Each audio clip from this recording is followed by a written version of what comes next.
Mga kabida, isang magandang oras sa lahat. Welcome po sa aking channel. Ito, gusto lang po ako mag-react dito ho sa post po mga kabida ni Miss Joey Dibieb. Ano po, na? 2 hours ago po yung kanyang post sa kanyang Facebook page. At ito po ay isa pong open letter po mga kabida, address po kay General Marbil. Ano po? Ito po ay may kaugnayan doon ho sa nangyari po kaninang umaga kay dating Pangulong Rodrigo Duterte. Ano po, na? Kung saan po ay inaresto po ito. At sa bisa po ng warrant of arrest, sinerve po kanina ng PNP at ng Interpol, ano, na nanggaling daw sa International Criminal Court. Ano pa. Ito hong open letter na ito ay parang reaction lang po ito, ano, mula sa sinasabi pong mga grupo o mga junior officers po mga kabida ng PNP. Ano. Lilinawin ko lang po itong open letter na ito ay nagmula daw ito sa mga junior officers ng PNP. Ayon po sa post po ni Miss Joey Dibieb. Ano po, mga kabida. Ito po, babasahin ko lang po. Ang title po nito, ito po. The hypocrisy of this worst administration will go down in history. Ano po? Ito po yung content. We, the junior officers of the PNP, are very saddened and angered by this very hypocritical act by our government against former President Rodrigo Duterte.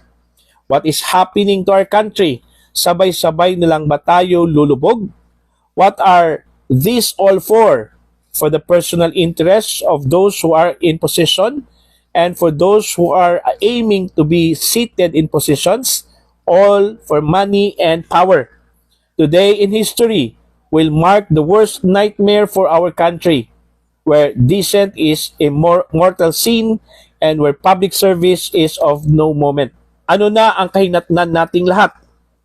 While the PNP is mandated to obey legal orders, conscience and morality dictates that what is happening right now is worsening and is not good for the country anymore. These are all the sentiments of PNP personnel on the ground. The state of morale of all uniformed service is at its lowest in these times. We have the worst PNP leadership, where for the benefit of the administration's campaign tries to defend illegal drugs use of addicts. What kind of leadership do we have? What do you expect the personnel on the ground would feel with your statement, General Marbil? Is it because you do not understand and feel the hardship of people on the ground? Because you have been in the bed of roses all the while you were in the PNP service. While we remained loyal with our oath to protect and serve the people, we also have our own volition to ensure that our people are being guided and led by true leaders who care for the nation and for the future generations. But what do we see around today? Politicians and government leaders who, for greed for money and power, bow down to a president who is damn weak and confused and doesn't care at all. To all the high-ranking PNP officials who sold their souls and integrity for those seats full of privileges and treasures, you will be remembered in history. There is no honor in your personal ambitions. Remember, your PNP officers are not void of emotions and intelligence. We will stand for our principles. We will stand for what is right. We will honor the badge we are wearing, and we will not allow the interests of the few to overcome the interests of the majority of the Filipino people. Yours truly, honorable men in uniform. So yun po yung kanila kong open letter. Ano po?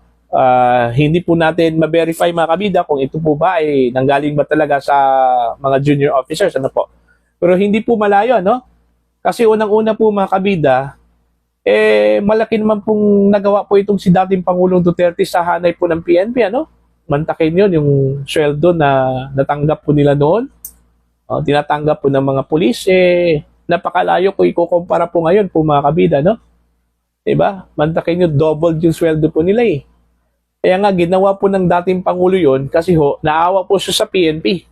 Unang-una po, lubog po sa utang, ano, ng yung ilang pong mga PNP personnel. At saka pangalawa po, Yung iba, dahil ho sa kakulangan po sa sweldo, maliit lang po yung sweldo ng pulis. Yung iba po mga kabida, nagsasideline po, ano? Okay? Nagsasideline sa mga sindikato. Gumawa po ng illegal para lang po masustentuhan po mga kabida yung mga needs po ng kanila kung mga mahal po sa buhay, no? Although hindi po lahat, ano po, no? Pero yun po yung nakikita po ng Pangulo eh. Kaya nga naawa po siya mga kabida sa mga pulis, kaya ginawan po ng paraan. Naalala ko pa nung time na inungkahi po mga kabida ni Pangulong Duterte po itong increase po ng sahod ng mga pulis, parang nahihirapan po yung secretary po ng Department of Budget that time eh. Ito pong si dating Secretary Benjamin Jukno, ano? Kung saan po kukunin yung pera. Mantakin nyo, ilang libo yung miyembro po ng Philippine National Police tapos double yung sweldo. Pero nagawan pa rin ng paraan po mga kabida, no? Kasi po, pag may gusto pong gawin, marami pong paraan po mga kabida na pwede pong gawin, ano? So, nagawan po ng paraan yon. At yun, nabigyan po ng double salary po itong mga kapulisan po natin. Hindi ho malayo mga kabida na meron pong mga miyembro po ng PNP na nakikisimpatsya po, ano, sa dating Pangulong Rodrigo Duterte, ano po. Kung totoo po ito mga kabida, dapat mag-isip-isip na po itong mga opisyal po natin, no, sa Philippine National Police, ano po. Kasi ho, most likely baka naman po meron pong iba pa diyan, ano? So yun po, no. Ito pong naging reaction po ng sinasabi pong mga junior officers daw ng PNP, posible hong mag-escalate po ito, no, sa iba pong mga hanay, sa ibang grupo, ano.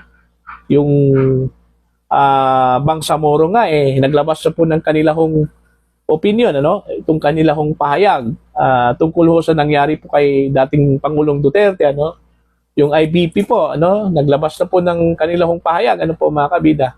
May mga vigils po na nangyayari at mangyayari pa po, ano, sa iba't ibang panig po ng Pilipinas dahil ho, hindi ho nila matanggap po itong ganito pong sitwasyon, ano.